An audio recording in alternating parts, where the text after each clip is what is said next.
Y la semana pasada nos terminamos el capítulo 16 y vamos con el capítulo 17, y si te das cuenta ya estamos avanzando a lo que es el final del Evangelio de Lucas. Cada vez más nos acercamos a Jerusalén, donde Jesús va a ser entregado, traicionado, donde Jesús va a ser enjuiciado por la humanidad, sin saber que realmente la humanidad está siendo juzgada por la decisión que va a tomar acerca de Jesús. Y de ahí Jesús va a Getsemaní, muere, derrama su sangre por la humanidad, por nosotros, es sepultado al tercer día, resucita de los muertos, y después está 40 días mostrándose en una sola ocasión a más de 500 personas en un momento, y de ahí asciende a las alturas. 10 días después de eso es Pentecostés, el Espíritu Santo cae sobre la iglesia primitiva y ahí nace la iglesia. Y entonces, versículo 1 del capítulo 17. Dijo Jesús a sus discípulos. Entonces acuérdate, esta es una enseñanza, hay enseñanzas que es a la multitud, hay enseñanzas que es a sus discípulos, pero también están de pronto escuchando por ahí los fariseos, y esta es una enseñanza específica a los discípulos. Entonces, si tú eres discípulo de Jesús, esto es para ti. Si tú no eres discípulo de Jesús, yo espero que al final de esta predicación decidas seguir a Jesús, y sobre todo al darte cuenta quién es Él. Y eso es lo que nos muestran las Escrituras, quién es Jesús. Y entonces dijo Jesús a sus discípulos, imposible. Ahora, cuando Jesús dice es imposible. O sea, no hay manera. O sea, esto siempre va a suceder. Imposible es que no vengan tropiezos. Esta palabra tropiezo es escandalón, que viene de nuestra palabra escándalo. Entonces también es la palabra ofensa. Entonces es imposible que entre nosotros no haya escándalos. ¿Alguna vez has escuchado un escándalo en alguna iglesia? Posiblemente a ti te sucedió de la iglesia donde vengas, que algo sucedió y fue un escándalo.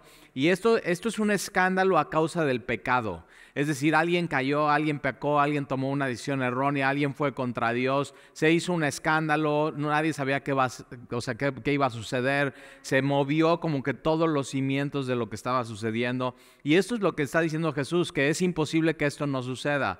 De pronto, que haya escándalos en la iglesia no es evidencia que el cristianismo es falso, es evidencia que en este mundo vivimos en un mundo caído, que no es como debería de ser, y Jesús aquí lo está diciendo. Entonces es imposible que no vengan tropiezos o ofensas o cosas que te muevan o escándalos a causa del pecado, pero hay de quien vienen. Entonces es una advertencia: cuidado que no seas tú, que causes el escándalo o el pecado, y no solamente que tú peques, sino es en el contexto de que tú hagas que otros más pequen. Entonces no solamente es un escándalo del pecado de alguien, sino puede ser una enseñanza errónea que cause de pronto un escándalo que sea tan evidente. Yo en mis años que llevo de cristiano he vivido varios escándalos alrededor de mí. En nuestro movimiento ha habido escándalos. Por ejemplo, alguna vez fuimos Sandy y yo a una iglesia en Florida, en Miami, que nos gustaba mucho. Estaba en la ciudad de Fort Lauderdale. Eran más o menos como 20,000 congregantes, o sea, un auditorio enorme, más de 2,000 personas. La alabanza impresionante, no parecía alabanza, o sea, de veras parecía mucha producción, música muy muy buena, y así tenían todo, ministerios de todo, ministerios para drogadicción, ministerios de alcoholismo, ministerio para escuela para padres, tenían ministerios para llevar comida a los pobres. O sea, realmente era una iglesia, pero el pastor cayó y en adulterio, y fue así un escándalo. No solamente fue un escándalo en nuestro movimiento, fue un escándalo en toda la ciudad y en todo el país, porque era una de las 10 iglesias más grandes de Estados Unidos. Y de pronto como que nos mueve y decimos, no inventes, ¿qué onda con esto? Entonces, pero Jesús lo dijo. O sea, es un hecho que Jesús está diciendo, es imposible que no va a venir escándalos en el contexto de los discípulos y de la iglesia y hasta de pronto del liderazgo. Pero hay de aquel por quien vienen. Entonces es una advertencia para decir, ok, va a haber escándalos, pero que no sea yo. O sea, Señor, ayúdame. Y el que crea estar firme, pues mire que no caiga. ¿Por qué? Mira lo que dice versículo 2. Mejor le fuera que se atase. Jesús aquí con esto va a hacer una serie de hipérboles. Hipérboles son como exageraciones para hacer un punto y para que te quede muy, muy claro. Y Jesús dice, mejor le fuera que se atase al cuello una piedra de molino. Y no es una piedra de molino pequeña, es una piedra de molino de asno. Entonces es una piedra enorme, es una piedra pesada, y Jesús dice, mejor es que para esa persona que causa el escándalo o que causa que otros pequen junto con él, entonces mejor le fuera que se atase una piedra de molino de asno y se arrojase en el mar. Ahora, ¿qué va a pasar cuando alguien se amarra una piedra de molino en el cuello y se va al mar? Pues es catástrofe, es terrible y yo no sé, pero yo digo, si un día voy a morir, no quiero morir ahogado. O sea, menos así, tan tremendo. O sea, y lo que hace tu cuerpo cuando te estás ahogando es que crea tú puedes decir, no respiro, no respiro, no respiro, pero al final viene un reflejo que te hace respirar y tragas toda el agua y hay un dolor y en tus pulmones, y entonces ya sabes lo que sucede. O sea, mueres inmediatamente, pero es una muerte de mucha angustia. Y en un escándalo se crea mucha angustia y mucha tensión y se mueven cosas. Y hay gente que cuando ve un escándalo así en la iglesia o con un hermano, su fe flaquea. Y Jesús por eso está diciendo, cuidado que no seas tú el que haces el escándalo, porque no solamente te afectas a ti, sino estás afectando a todos a tu alrededor. Entonces, mejor le fuera que se atase una piedra de molino y se arrojase al mar que hacer tropezar a uno de estos pequeñitos. Y Jesús está hablando de todos los creyentes, así dice, mis pequeñitos, así. Entonces, como que si hoy vienes y dices, ay, como que me siento raro, me siento ya como que Jesús te dice, eres mi pequeñita, mi pequeñito, así. Dices, órale, ya estuvo bueno venir aquí, valió la pena pararme y soportar el norte y el aire.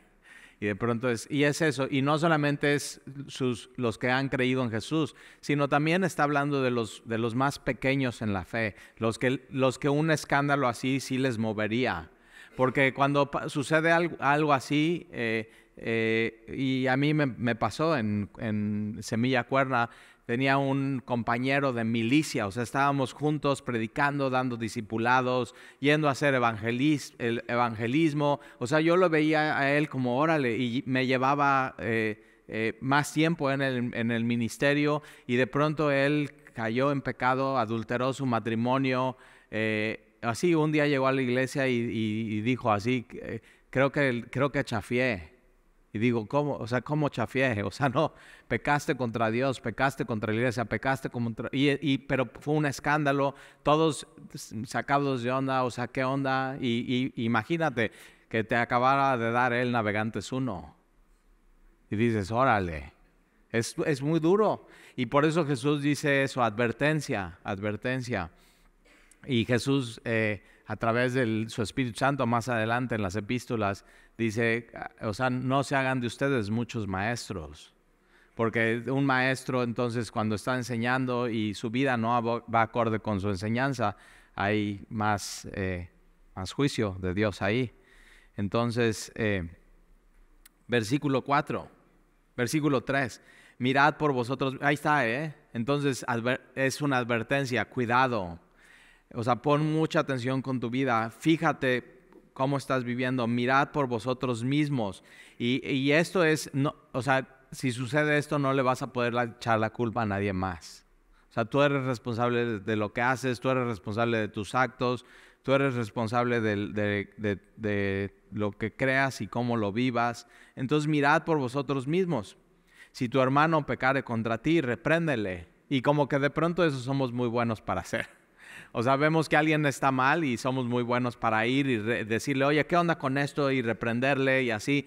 Pero es reprenderle en amor, es muy importante. Y siempre la reprensión, la consecuencia de eso tiene que ser arrepentimiento y restauración. Nunca pierdas de vista eso. Entonces, ahora fíjate, hay gente que ve a otra persona que está mal, que está pecando y no dice nada. Y tampoco se vale. O sea, si tú ves, es parte de lo que es ser parte de la comunidad y del cuerpo de Cristo. Si tú ves que alguien está mal y está pecando, es tu responsabilidad como cristiano ir y decirle, y hacerle ver su pecado. Ahora, por supuesto, con amor. Y dices, no, tal y mejor te decimos a ti y tú le dices a él. Y digo, no, o sea, si tú vienes con una situación así, yo te voy a decir, ya te sentaste y lo hablaste con la persona. O sea, te voy a batear. Y ahí vas a tener que ir a cachar el balón a otro lado. Y entonces, ahí está. Si tu hermano pecare contra ti, repréndele. Y si se arrepiente, perdónale. Ahí está. Entonces, perdónale. Y si 7 veces al día pecare contra ti, ahora digo, no inventes, 7. Otra vez, es una hipérbole, está haciendo una exageración para hacer un punto. Entonces, porque dices, no, o sea, con una ofensa tengo, con un día, una vez que me ofenda al día, con eso tengo. Ahora, pero Jesús dice 7 veces, 7 veces. Y si tienes mascota y perrito, mi papá tenía un perro que se lo trajeron desde muy, muy pequeñito, pero tuvo mucho, o sea, el día que se lo trajeron y se lo vendió un amigo mío, ya se lo deja, todo muy bien, sube tiene como un patio en el segundo piso y el perrito se avienta desde el segundo piso y se rompe una piernita así. Y digo, no, pues está salado ese perro. Y mi papá pues, se lo quedó ya, todavía se lo pagó. Yo le hubiera dicho, oye, no, dame un descuento, me lo trajiste todo cucho. Pero ahí está, se lo quedó. ¿Y sabes cómo es tener un perrito? O sea, le tienes que enseñar de cero. Y entonces dices, no, pues mira, aquí te voy a poner tu tapetito y en este tapetito que es como el pañal, aquí, y si te haces allá, no, pues te voy a regañar, tienes que hacerte aquí. Y ya sabes, ya está el perrito y de pronto se hace donde no, y tú estás así, ay, perrito, no sé qué, pero nada más llega, te mueve la colita y le perdonas. O sea, sí, y es cachorro, ¿y qué es lo que sucede? El mismo día puede hacer 7 cosas diferentes, pero ya nada más llega, se postra así delante de ti, y ¿por qué? Porque te sientes amado, ¿verdad? Y es eso, y entonces si lo haces con el cachorrito, ¿por qué no lo vas a hacer con tu hermano? Ahora, que alguien peque contra ti 7 veces en un día, quiere decir podríamos decir es que no está arrepentido, porque arrepentimiento es pecas, te arrepientes y no lo vuelves a hacer. Pero Jesús dice, ok, aún cuando pase eso, porque tú cómo vas a saber si está arrepentido o no? No sabes.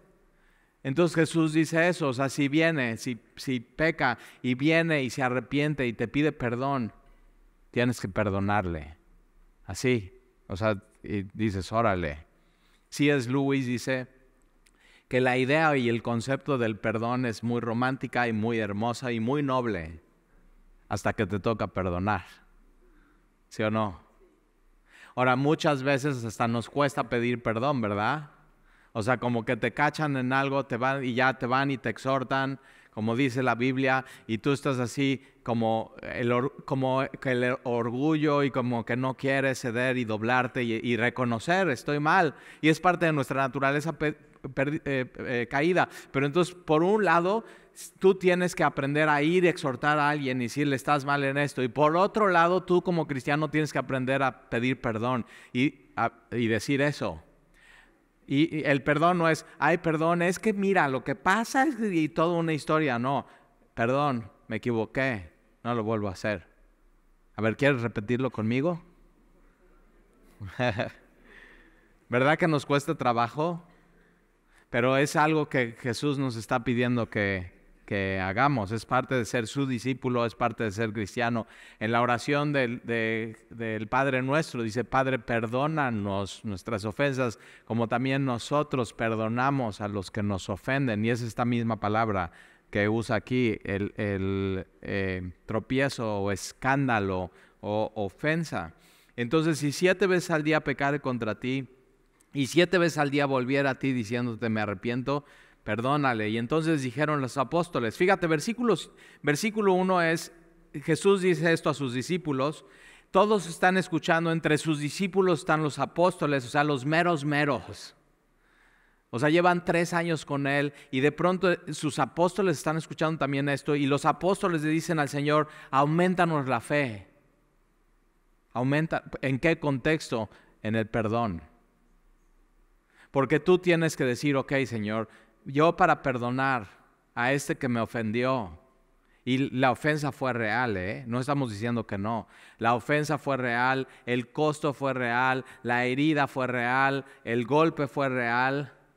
Pero Jesús te está diciendo, perdónale. O sea, le tienes que perdonar. Y entonces, ¿qué necesitas? Fe. ¿Para qué? Para creer en Jesús y obedecer lo que Él te está pidiendo. Entonces, el perdón es una cuestión de fe, de ser cristiano, de entender todas estas cosas. Y entonces los apóstoles le dicen, Señor, aumentanos la fe. Y entonces el Señor les dijo, si tuvieres fe como un grano de mostaza, así, poquita fe, con chiquita fe, podrías decir a este sicómoro, a este árbol, desarráigate y plántate en el mar, y os obedecería. Ahora, ¿qué tiene que ver un sicómoro con sus raíces? Y es en el contexto de la oración, Si tuvieres fe y pides que este árbol sea desarraigado, o sea, que un árbol que ya está ahí, que ya está plantado, que ya echó raíces muy, muy profundas, y de pronto pedirle que se desarraigue ese árbol y sea echado al mar. Ahora, de nada serviría hacer eso, ¿verdad? O sea, ¿de qué te serviría que un árbol se cambie del lugar donde está plantado y sea desarraigado y sea echado al mar? Pero otra vez es en el contexto del perdón y de tener fe. ¿Y dónde se logra realmente el perdón? El perdón se logra en oración. Cuando tú dices, ok, yo voy a perdonar hoy, no por la persona, sino porque Jesús me lo está pidiendo. Y entonces en el contexto, y Señor, necesito fe. Porque para perdonar es como un árbol que ya se plantó en mi corazón y ya echó raíces, y las raíces están bien profundas, y cada día o de vez en cuando que me acuerdo de lo que me hizo, riego el árbol y crecen más las raíces, y ya de pronto se vuelven raíz de amargura en tu corazón. Y la raíz de amargura lo que tiene es que no solamente te empieza a contaminar a ti y no te hace libre, sino empieza a afectar a los que están a tu alrededor. Porque entonces, como no has perdonado y riegas ese árbol constantemente, y entonces ya empiezas a decir a los demás, pero ve lo que nos hizo. Eso no tiene nombre, y va así, y entonces empiezas a contaminar a los que están a tu alrededor. Y eso no es vida, eso te lleva a la muerte. Es muy peligroso. Y entonces, ¿qué está diciendo Jesús? Perdona. Y sí, es imposible que tú tomes un árbol, lo desarraigues y lo eches al mar. Sí, y hay cosas que son imposibles para ti perdonar, ¿verdad? Dices, eso es imperdonable, eso que me hicieron. Pero entonces, ¿qué está diciendo Jesús? Es con fe. Y con fe sí puedes tomar eso que te hicieron, que ya está como un árbol en tu corazón, y desarraigarlo y arrancarlo de raíz por completo, y tomar eso y echarlo en el mar, así como Él hizo con tus pecados, Él toma nuestros pecados. Esta es la simbología que Él usa. Él toma nuestros pecados y los echa al mar y los pone en lo más profundo para nunca más echarnos nuestros pecados en cara. Eso es lo que hace Jesús por ti y por mí. Y cuando Él nos pide que perdonemos, nos está diciendo, lo que yo hice por ti, tú hazlo por los demás. Perdona nuestras ofensas, Dios, como también nosotros perdonamos a los que nos ofenden. Entonces ahí está. ¿Qué tienes que desarraigar de tu corazón? Que ya está bien plantado, y tirarlo y echarlo en el mar. Versículo 7. ¿Quién de vosotros teniendo un siervo? Entonces te está diciendo Jesús, imagínate que tú eres el amo, y tienes un empleado y tienes un siervo, y ese siervo tú lo contratas, y él ara y apacienta ganado. Entonces ya lo contratas para eso. Tú vas a estar aquí, te voy a pagar tanto, y vas a apacentar y vas a encargarte de arar los terrenos. Y entonces, ¿quién de nosotros tiene un siervo que ara o apacienta el ganado, y al volver él del campo luego le dice, pásase, siéntate a la mesa? ¿No le dice más bien, prepárame la cena? O sea, como que todavía no termina tu turno. Y lo que acordamos es que en el día vas a trabajar y cuando termines y caiga el sol vas a venir, vas a hacer la cena. Y no solamente vas a hacer la cena, sino cuando termines de hacer la cena te cambias y vas a ser el servidor de la cena. Ese es el acuerdo, eso es lo que quedaron. Y Jesús está haciendo algo que todo el mundo podemos como que entender. Entonces, prepárame la cena y cíñete y sírveme hasta que haya comido y bebido, y después de esto, come y bebe tú. O sea, al final del día, ya entonces tú puedes tomarte tu tiempo, ya es tu hora de comida y ya puedes descansar. Y es simplemente el acuerdo. Versículo 9. ¿Acaso da gracias el siervo porque hizo lo que se le había mandado? O sea, el amo da gracias al siervo porque el siervo hizo lo que se le había mandado. Y tú dices, sí, yo le enseño a mis hijos que siempre tenemos que dar gracias.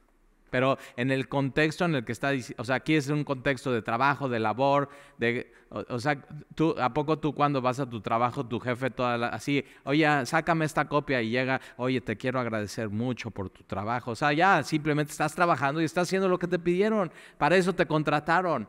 Ahora sí, los mexicanos muchos somos eso, ¿no? Vas a un restaurante y te trae, me trae esto, no sé qué, unas enfrijoladas y por favor, no, rellenas no de pollo, sino de pavo, ya de la parroquia, ¿no? Entonces, y en vez de gratinadas, en vez de con queso normal, que el que le ponen puede ser manchego, y le pones sus cebollitas y su chile arriba. Ya te dio hambre, ¿verdad? Y ahí está, y entonces va y te la trae y te sirve el mesero tu plato, y ves tu plato y te llenas de alegría, estás muerto de hambre.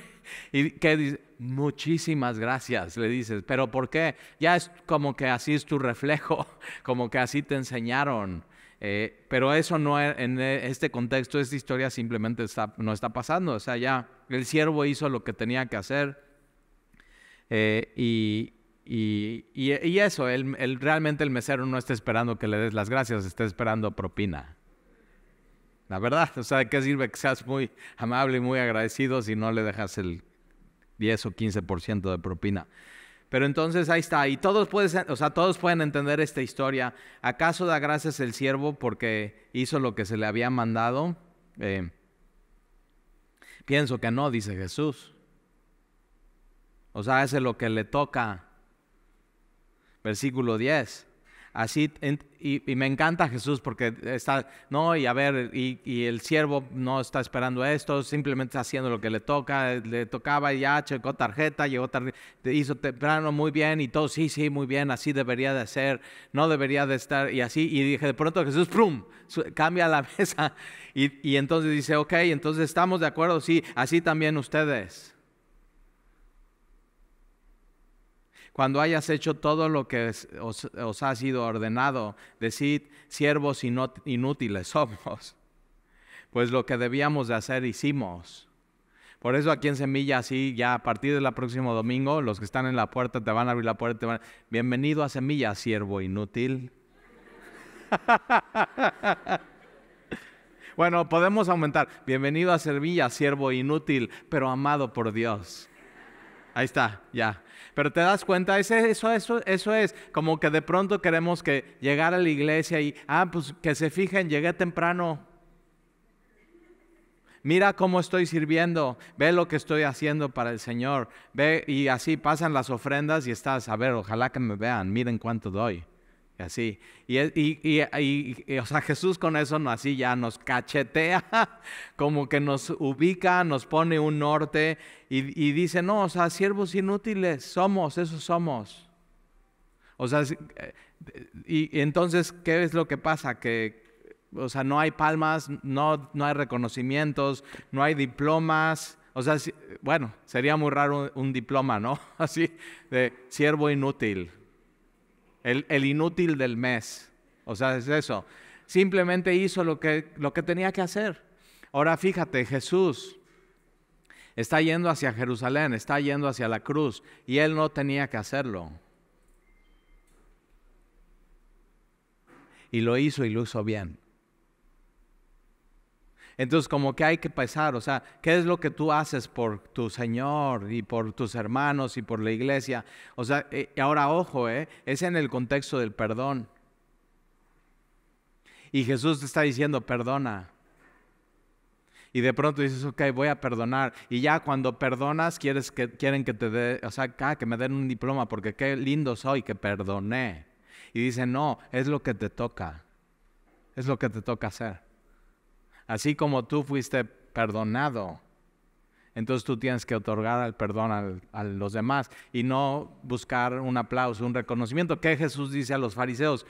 Cuando ustedes oren, no lo hagan en las esquinas para ser visto de los hombres. ¿Por qué? Porque cuando oras para que te vean, pues ya tienes tu recompensa, ya tienes tu reconocimiento, que la gente te vea y diga, órale, mira qué espiritual es. Cuando tú des ofrenda, cuando tú des limosna, no lo hagas para que te vean los demás, porque si no ya tienes tu recompensa. Que digan, órale, ya viste, miren qué generoso es. Entonces ya tienes tu recompensa aquí y con eso estás perdiendo tu recompensa en los cielos. Entonces de este lado del mundo no esperes reconocimiento, no esperes diploma, no esperes aplauso, haz tesoros en el cielo. Eso es lo que está diciendo Jesús. Así, y entonces ya siervo inútil. Y digo, qué bien me queda ese nombramiento. Eso es. ¿Quieres un nombramiento en Semilla? Siervo inútil. Ahí está. Y nos recuerda eso, ¿qué somos todos? Siervos. Eso. Y tenemos un amo. Y es Jesús. Y si Él nos dice, perdona, ¿qué voy a hacer?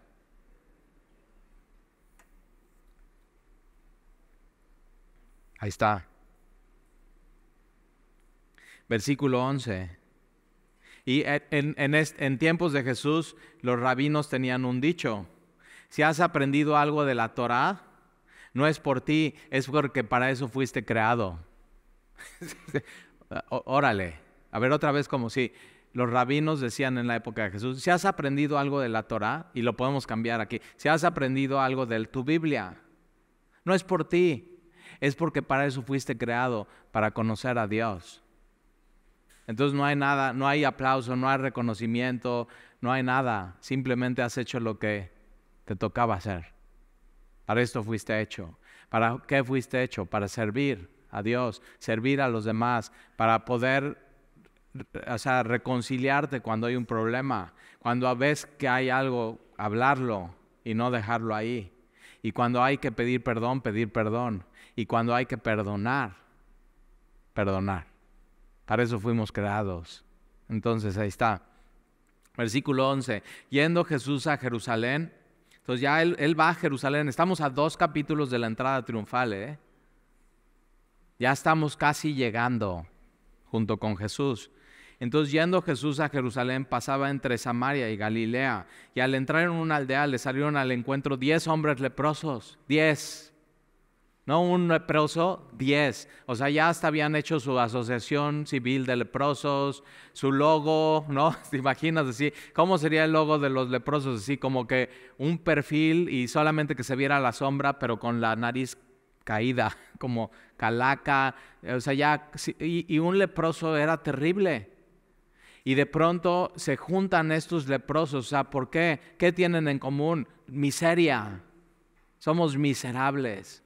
Y una de las cosas que decía el Antiguo Testamento, y es una ley que Dios puso, es que si tú tenías lepra, tú tenías que estar apartado, no solamente de Dios, y Él pone un espacio, Dios entre Él y los que tienen una lepra, pero también tienes que estar apartado de la aldea y del templo y de la sinagoga, y no puedes tener una vida social lejos. O sea, tú si tenías lepra, tenías que ir, y si de pronto veías a alguien que pasaba por aquí, te tenías que apartar, dar unos pasos, tú te tenías que alejar y decir eso, inmundo, inmundo. ¿Te has sentido alguna vez así? Sucio, podrido, inmundo, separado de Dios. Y de pronto están estos 10 hombres con esta condición y se juntan, ahí está.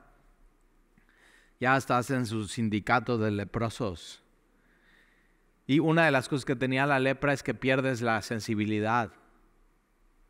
Entonces es un buen es una buena foto del pecado, porque el pecado lo que te hace es que pecas y pecas un poco más y endureces más tu corazón y entonces ya pierdes la sensibilidad, ya no sientes arrepentimiento, ya no sientes culpa, ya no sientes que el Espíritu Santo te está diciendo no, eso no. Como que ya te vuelves insensible a eso y te vuelves insensible a Dios y eso pone una distancia, el pecado entre tú y Dios. Y aquí tienes estos 10 hombres inmundos, 10 hombres leprosos, los cuales se pararon de lejos, ahí está, de lejos, y alzaron la voz. Ahora puedes estar muy lejos de Dios y sentirte inmundo y sentirte sucio y no tener sensibilidad y de todas maneras estar tan lejos y puedes clamar a Dios. Y eso es lo que hacen estos hombres. Se ponen de acuerdo, van a decir vamos a clamar a Jesús, vamos a alzar nuestra voz diciendo Jesús, Maestro, Rabí, ten misericordia de nosotros, ten misericordia de nosotros. Y cuando Él los vio les dijo, id, mostraos a los sacerdotes. Ahora, ¿qué es lo que hace Jesús? Normalmente es primero sana y dice, ok, ya te sané, ahora ve, trata con otro leproso, por ejemplo. Y este leproso tiene el atrevimiento de acercarse a Jesús. Estos no, estos de lejos. Pero este leproso tiene el atrevimiento de acercarse a Jesús y Jesús lo ve y en vez de Jesús alejarse como debían de hacer de un leproso o alejarlo al leproso, se acerca a Jesús a él y Jesús le dice, ¿qué quieres que haga? ¿Que te limpie? Y el leproso le dice, si tú quieres, tú puedes. Y Jesús, una de las cosas que hace es extiende su mano y toca al intocable. Eran intocables, no los podías tocar porque te infectabas, te contaminabas, pero Jesús sabe, si yo toco a este hombre, yo sano a este hombre y su lepra no pasa a mí, sino mi poder pasa a él. Mi sanidad pasa a él. Y inmediatamente es limpio y Jesús le manda y dice, ve ¿por qué? Porque era parte del Antiguo Testamento. Jesús vino a cumplir todo el Antiguo Testamento y entonces había un ritual que lo puedes estudiar en el Antiguo Testamento, que un leproso que era limpiado. Ahora, por muchos años no había pasado esto, entonces el sacerdote de pronto tiene que, así llega, oye, que aquí en la puerta ahí te hablan, te buscan, ¿quién? O sea, ¿quién le toca el turno de si un leproso es limpio? No, pues a mí. Pero pues llevo esperando aquí muchos años y no ha pasado. Y él tiene que ir a su Biblia y decir, ok, ¿qué habría que hacer con este hombre? ¿Qué es el ritual? Y entonces tiene que pensar, hace mucho que esto no ha pasado. Entonces algo está pasando diferente. Y la diferencia era el Mesías había llegado. Y por eso Jesús los manda con el sacerdote. Entonces, pero en este caso es, primero vayan, y mientras van caminando, vayan con el sacerdote antes de ser sanados. Esto sucede para testimonio también de los sacerdotes, para que se den cuenta. Y entonces, versículo 14, cuando Él los vio, les dijo, id, mostraos a los sacerdotes. No al sacerdote, porque imagínate, pues, un sacerdote, el ritual, cuánto se iba a tardar. Entonces vayan, busquen varios sacerdotes, que cada uno atienda a cada uno. Y aconteció que mientras iban fueron limpiados. Entonces no sabemos cómo sucede, pero dice, ya, Maestro, ten misericordia de nosotros. Vayan, muéstrense al sacerdote. Y ellos mientras están dando la vuelta y están dando un paso, confiando en Jesús, de pronto, ahora no tienen un espejo. ¿Quién se quiere ver un espejo siendo así? Leproso, ya no se reconocería. Pero de pronto ya son 10 amigos y uno le dice al otro, órale, estás limpio, ya no tienes lepra. Y de pronto así, ¿cómo? Y se empiezan a tocar el uno al otro así. ¿Y sientes esto? Sí, por fin siento lo que no había sentido en mucho tiempo. Y Jesús los hace nuevos hombres. Y Jesús eso es lo que vino a hacer. Inmundos, insensibles, separados de Dios, y de pronto puedo sentir y puedo ir al templo por fin Y el sacerdote tenía que revisarte desde la punta de la cabeza hasta el pie, por adelante y por atrás, y decir, y sí, declarar si eres limpio. Y entonces, si eres limpio, es muchas cosas. Ya puedes entrar al templo, ya puedes adorar a Dios, ya puedes entrar a la sinagoga, ya puedes entrar a tu colonia, ya puedes entrar a tu calle, ya puedes entrar a tu casa. Y Jesús vino a restaurar todas las cosas. ¿A poco no? ¿Ya lo hizo contigo? ¿Con tu vida? Y entonces ahí va. Id a mostraros a los sacerdotes, y aconteció que mientras iban fueron limpiados, y entonces uno de ellos, viendo que había sido sanado, volvió. Un hito, uno, que había sido sanado.